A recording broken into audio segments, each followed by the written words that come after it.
Awesome. All right, let me I will. All right, so I have some info. I'll introduce you and then we'll just get into talking, right?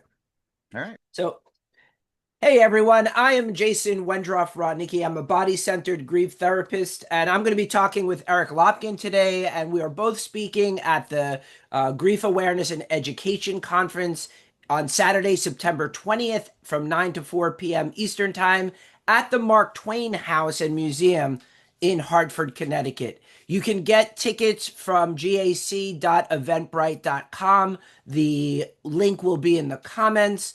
And I love to have these open conversations about grief, especially because I lost my sister in a car accident in 1998. And there hasn't been enough discussion, an open discussion around grief. And that's part about what this conference is about. The Grief Awareness and Education Conference aims to provide meaningful insights and strategies to navigate grief, loss, and bereavement within the context of personal and organizational change. And Eric is going to be an amazing presenter because of his perspective on both the personal and the organizational shifts that happen. Through inspiring presentations like Eric and actionable takeaways, we'll seek to foster a deep understanding of these universal experiences and empower attendees to embrace change with resilience and empathy. And that is our theme for our conference this year, embracing change. And I'm going to be bringing on Eric Lopkin, who is the president and CEO of Modern Observer Group, a coaching and consulting firm founded in 2009 to help individuals and organizations align personal growth with professional success. With over 35 years of experience across industries like journalism, finance, and medical research, he developed the firm's human centered achievement system, which puts people at the core of performance strategies. A best selling author, podcaster, and speaker, Eric also serves on several nonprofit boards, reflecting his commitment to both business and excellence in and community impact. That is absolutely amazing, Eric. So tell us a little bit more about yourself, kind of personally, and what got you into like kind of the personal development slash grief space, and what brought you to the conference. Thanks for the intro. Um, what brought me to the conference or into the grief space was actually an accident. I formed the Modern Observer Group back in 2009, and we were focused on building business. So we created our system, which at that point was called Biznetics. And again, our focus was how to build organizations and businesses. Well, over the past 16 years, we've spoken with a lot of our former clients, current clients, and found out that a lot of folks were using our system not just to build a business, but to build up themselves, to overcome challenges in health, in their mental conditioning, even overcoming diseases using it. So, this is when we started calling it human centered achievement. And it turns out that the system also works well for dealing with grief. Because, the talk I'm giving at the conference is dealing with grief in the real world. And basically, our focus on that is that it's a natural desire when you're going through grief to want to withdraw, to not deal with everything else that's going on in your life. And most of us don't have that option. We've got bills to pay, jobs we have to do, families to raise, whatever it is, you know, classes to go through. I mean, I suffered my first major loss when I was 11 years old and lost my father. But, after taking a few days off, I still had to get back to class and get things done. So we found that using human-centered achievement actually makes it easier because you're actually taking a lot of the things that you put a lot of effort into and putting them on autopilot, giving you more bandwidth to actually take care of yourself and deal with the trauma that comes along with grief. Yeah. Yeah, it's so often that people just sort of put that in a, oh, I was actually talking to someone yesterday and they're like, yeah, I just put that thing in a little box and I kind of hide it away. But it's got to come out in some way because we all go through this experience. And if you pack it down inside, right, like you're not doing yourself any good, and it's going to find a way of coming out in your behaviors, in what you do and how you think, how you approach life. And how we do one thing is how we do everything. So it makes perfect sense that, how we lead ourselves is going to be how we lead our teams or how we run our businesses. And so you can't almost take apart the personal from the professional because it's all kind of merged together. Right. That's something I've talked about for 16 years. The concept of work-life balance drives me up the wall Yeah. because the insinuation in that phrase is that work and life are two completely separate things and on different ends of the seesaw, and you're trying to balance them.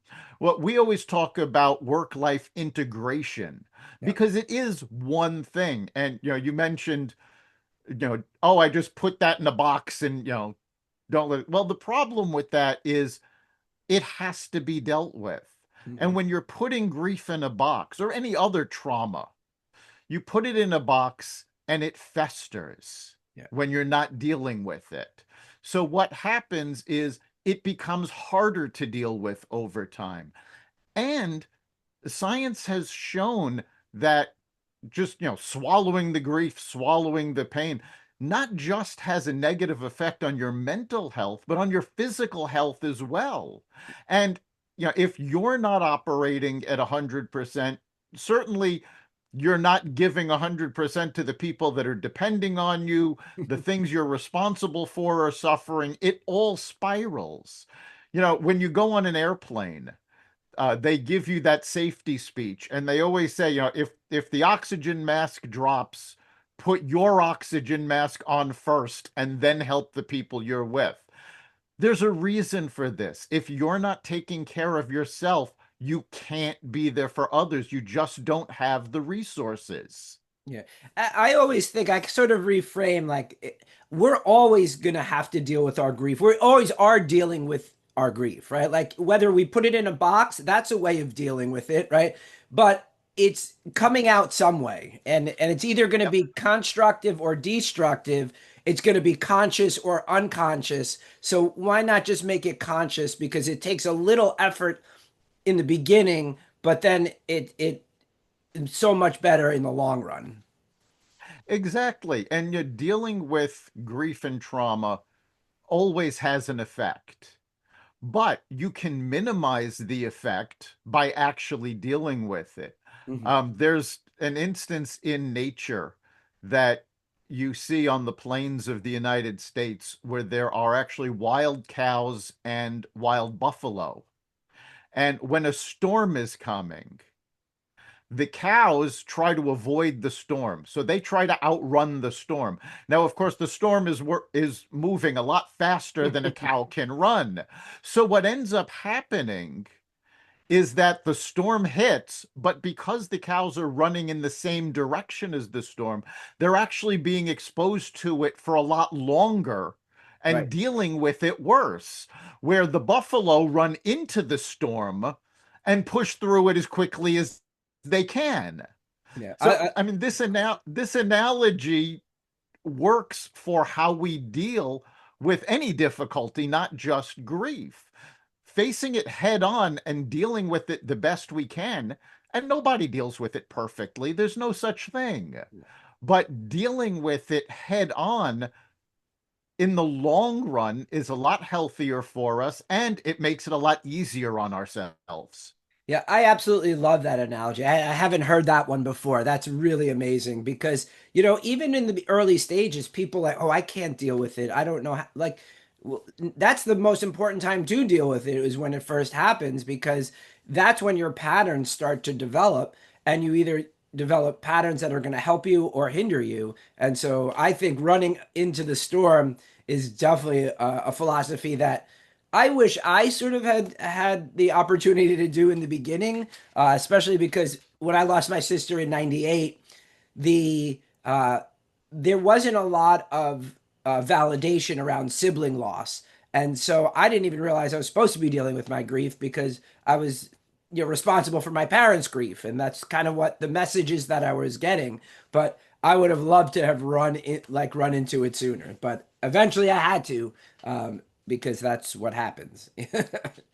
Right. We all have to deal with it at some point. And, especially if you're dealing with grief early on. As I said, when I lost my father, I was 11. I didn't know anything about grief. I didn't know how to handle it. Well, as it turns out, I actually went into a depression Mm, and completely undiagnosed, didn't get any proper care for it, and didn't even realize I was going through depression for about 5 years. wow. So this, all through junior high school into high school, this had a major effect on me. And I didn't even realize. And because nobody talked about it back then, my thought was, oh, well, this is just what everybody feels like. Yeah. And it turns out like, no, there were things I could have been doing to make myself feel better and didn't even know it. Well, and I think that's really the importance of having really truthful conversations about grief, and that's what this conference is all about, is like really getting even the down and dirty, like what's going on and how can we run into that storm so that we can come out the other side, and what actionable steps can we take to move ourselves forward rather than just kind of running with the storm. Yeah, it's important that you actually prepare ahead of time. Using the example of, the buffalo and the cows, they know the storm is coming. So they make the decision to either run into it or run away from it. Well, the fact of the matter is, we know we're going to have to deal with grief at some point in our lives. Nobody gets away with everything being perfect. So knowing that, we can actually take steps to help us deal with it when it occurs. And, when I work with businesses, it's about making the organization more resilient and making ourselves more resilient. Simple things like systemizing what you do every day. When you create habits that you're not thinking about, you're just getting these things done because these are typical things you have to do on a regular basis. Well, the more you do it and the more you create that system and build a habit, the less conscious energy it takes to do it. Yeah. Which means when your conscious energy is more focused on dealing with grief and trauma, you can still be going about these things and getting them done without using energy, without, focusing on them. It's just, oh, right, I have to do this. And then your body just takes over and moves automatically. There's a great book on organization called Getting Things Done by David Allen. And when he talks about creating processes, and on a personal level, those processes should ideally become habits. He said the sign of a really good process is that you can do it when you're suffering from the flu. Yeah. Because when you're suffering from the flu, you're physically drained, you're mentally drained. Well, guess what? Grief isn't all that different. Yeah. So if you've got processes and habits that you can do without draining your energy when you're feeling that bad, that's a lot of what I'm talking about at the conference, dealing with grief in the real world. Very few of us have opportunities to just say, you know what, I'm dealing with grief now. I can't do anything else. Yeah. Yeah. I've put systems and processes even in my own life to deal with my grief so that not only does it not take away from my energy, but it actually builds up my energy. So making sure that I'm eating well and the systems for exercise and meditation and like all of those mindset things. I always say if you don't have those systems in place, those, and I call them rituals because that's sort of like if I don't have those rituals in place, then when I'm starting to feel bad, it's almost too late because I am not coming at it from a resourceful place. So if putting those systems in place, even in your own personal life, it doesn't have to be in business. Like, I get up and I go for my run in the morning. I do my, do some push-ups. I do some meditation. I prepare my breakfast and I have all of these things in a system so that this way I'm starting out the day with the most vitality that I can have in my body, in my mind, and in my heart, so that this way, as the day goes on, things go wrong. That's just, that's what Yes. happens. And if you're not prepared, you're going to go off the rails really quickly. Absolutely. And there are certain things that people should be putting in place ahead of time, such as having a morning routine that includes at least a little quiet time. That can be meditation, that can be reading, that can be prayer, whatever works best for you, and has at least a physical element to it. Yeah. In my case, I get up every morning. The first thing I do is a short stretching regimen. Now, this is not a full workout. The entire thing takes me about 5 minutes. So we're not talking about saying, oh, well, I've got to get up at 4 a.m. in the morning to get everything done. No, this is a very quick routine. I, do a 5 minute stretching routine. I do a little prayer. I go into the shower. While I'm in the shower, this is one of the only times I multitask because I always tell people, your brain doesn't handle multitasking well. You're actually shifting between two different things, very rapidly, and it doesn't work well. But when I get into my shower, while I'm showering, I'm saying my daily affirmations. Yeah. And that it becomes a habit when you don't think about it. Mhm. Like I've reached the point, if I sleep late on a weekend and I jump into the shower later in the day, I jump into the shower, the affirmations come up immediately because Yeah. it's a habit. And one of the things that people need to do is put these habits with a trigger. Yeah. So, like for me, doing the daily affirmations, the trigger is getting into the shower, Yep. and they just come automatically. Get up, the stretching routine comes automatically. Yep. And, everybody talks about morning routines, but it's also equally as important to have daily routines and bedtime routines as well. I do my major workout of the day generally around 8:30 p.m. Mm. because that's what works best for me. Yeah. So and that's another thing is there's so many books out there saying, "Oh, you have to do it this way and you have Yeah. to." No. You have to figure out what works best for you. What works best for someone else isn't necessarily going to cut it for you. Yeah. Well, and just like everybody's grief is different, everybody's routine should be different. Like if when you said I worked out at 8 p.m., I'm like, that would just destroy me because then I wouldn't be able to go to sleep and then that would just set off a whole but I know that's Right. for me, which is why it's for me, it's I'm out of bed, I do my push-ups and I go running because that's what gets me going, that's what gets me motivated, and it's the perfect time. I get the early morning light. I love to be outside. So it really works for me to do it in the morning and not at night. But everybody is different. And that's why it's really important to find what works for you and not listen to what everybody else is doing or saying. Right. Everybody's body and mind works differently. Yeah. Um, we have different circadian rhythms. We have, different metabolisms. You need to understand how you function in order to be able to cope with just day-to-day things, never mind something major like grief trauma. Right.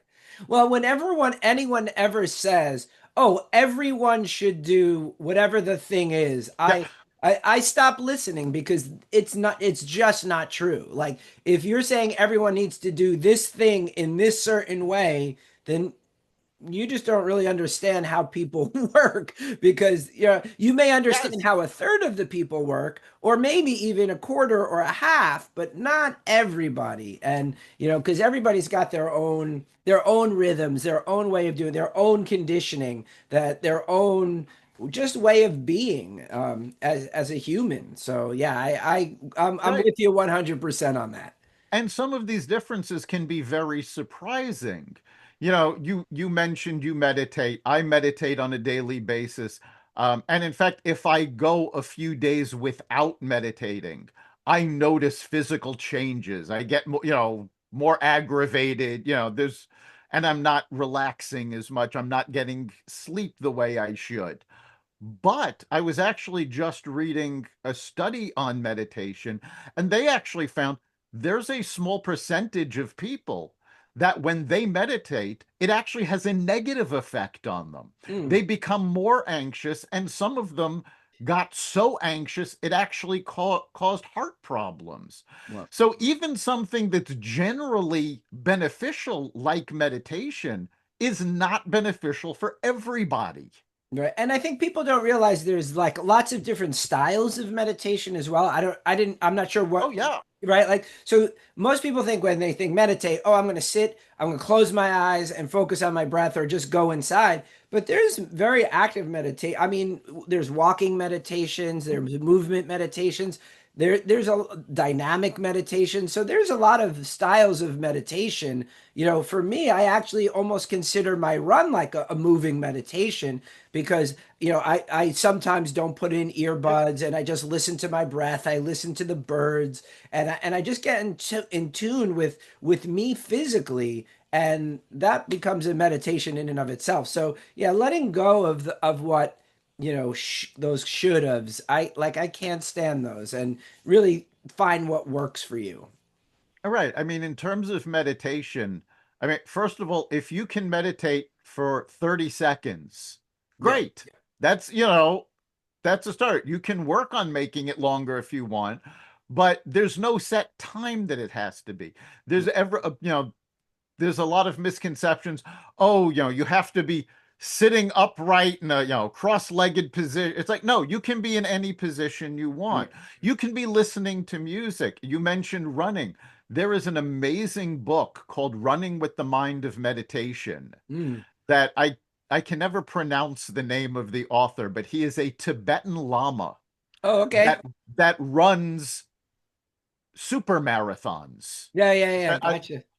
Which I believe is 56 miles, over 24 hours, something like that. And he talks about the similarities between running and meditation. Yep. There's also, audio programs you can do, guided meditations. You don't have to be sitting in silence. You can be following along on a guided meditation. Yeah. So there's a lot of different ways to do it. Just like there's a lot of different ways to exercise. Not Yep. everybody does the same exercise routine. Yeah. You need to find what works for you. Yeah, and keep it simple. I find so many people, oh, I need to get this and I need to get the gym membership and drive to the thing and go do this thing. No, just put your sneakers on and go for a walk. Like that's it could be just as or walk around your house. Like if you have a moment, just do a couple laps around the living room or something like that. Like Right. it doesn't have to be I think we make things so complex and then we don't take action on them. And that's part of the issue. Yeah, the key to exercise, which is so important, even with dealing with grief. I mean, it's certainly important for your general health, but physical activity is also fantastic when you're dealing with trauma and grief. But the only equipment that is absolutely necessary is a pair of sneakers Yeah. because you don't want to injure your feet. And it's as simple as that. Yeah. And quite frankly, if you have a place where you're running that you're on a grassy surface and it's a salt, you don't even need that much. Yeah, right. Well, and I do the barefoot running, so I have the Vibram five fingers. That's my, because yeah, I love it. But it's so true. We don't need much. We just need to remember to do it, and even for short periods of time. Like so, people use time as an excuse, and it's like no, just get up take a lap, 2 seconds, 3 seconds. You spend more time scrolling on social media, I'm sure, than you do like moving around. So get up out of your Right. Take chair and take a walk around the block. Take 10 minutes out of your day. And that's something we work with our clients on, is actually understanding how they're spending their time, because Yeah, yeah, yeah. we have our clients track their time. And it's a great thing to do, not just for business, but also just to take control of your personal life. How much time are you spending scrolling through social media? How much time are you spending watching television? Or, Yep. if you lose 10 minutes a day from, spending it on social media, and put that towards something a little more productive, like exercise, like meditation, like reading a book, Yeah. it just those little changes have big effects. One of the things we talk about all the time is that you don't have to make major changes. And this is, again, dealing with change is the core of this conference. But if you want to make change, just think about getting 1% better than you were yesterday. We're talking the same language because I That's said, yeah, the 2 millimeter shift or 1% better, right? yes. It's yeah, There's the 1 degree. There are a number of books on this. 212 degrees Fahrenheit. At 211 degrees, water is just hot water. yeah, At 212 degrees, it becomes steam. It can now power a locomotive. It can now create, there's now energy being released. The difference between the two is 1 degree.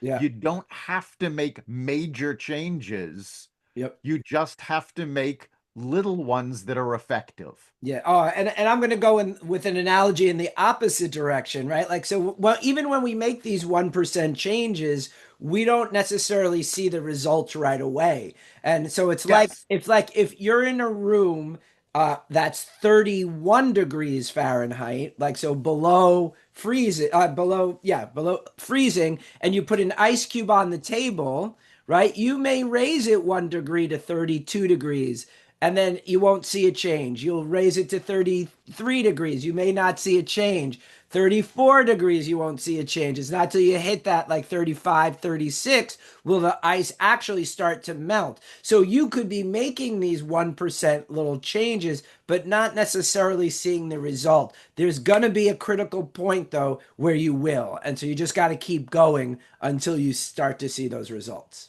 Right. There's always a tipping point when you're making changes and improvements. Yeah. And that's one of the keys that a lot of people miss, is that we've almost been trained that we want instant gratification.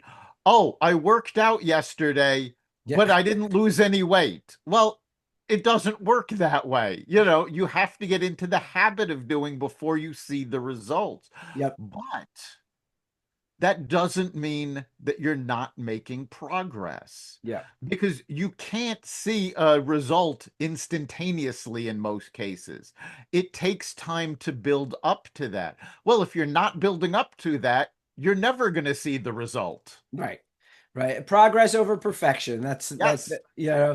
and that's what gives us hope, right? Even in our grief, when we're seeing ourselves moving forward, when we see progress happening, that's how like I feel that's how hope develops because then you're like, "Oh, if I see this improvement, if I'm progressing here, then I can get to where I want to go at some point."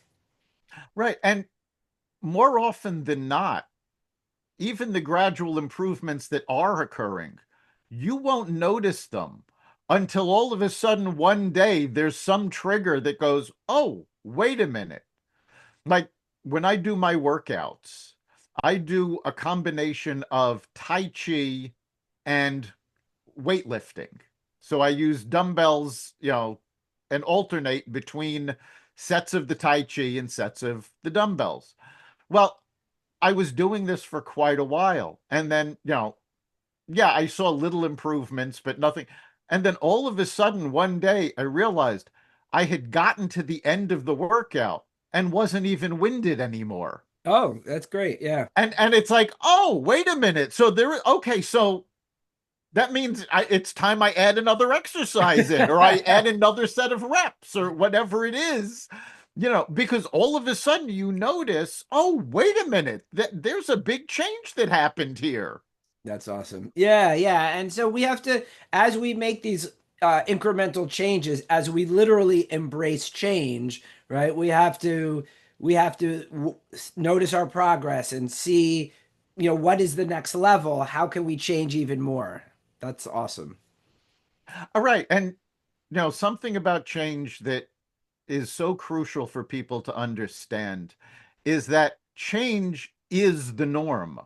The only constant is change. So many people's like, well, I want to stay in my comfort zone. I don't want anything to change. It's like that it's not realistic because each day, just based on little decisions you make, you've changed from the day before. Yeah. And everything around you changes. Yeah. So, not dealing with change is not really an option, even though a lot of people do go, well, I just don't want to deal with it. Yeah. It's like, no, change is part of our lives. You have to embrace it because forget calling it change. It's called growth. Yeah.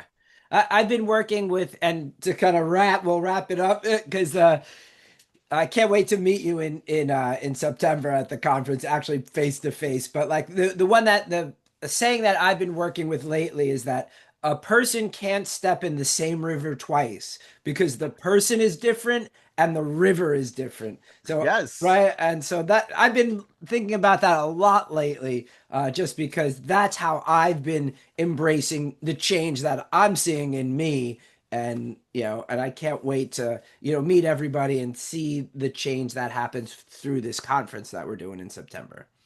Yeah, I'm looking forward to hearing everybody's insights and getting together and seeing how we can push this forward to really help people embrace change and handle the grief and trauma that they're going through. Yeah, well, thank you so much for taking the time to talk to me. And just remember to go into the comment section and click the link for gaec.eventbrite.com to get your tickets now. I look forward to it.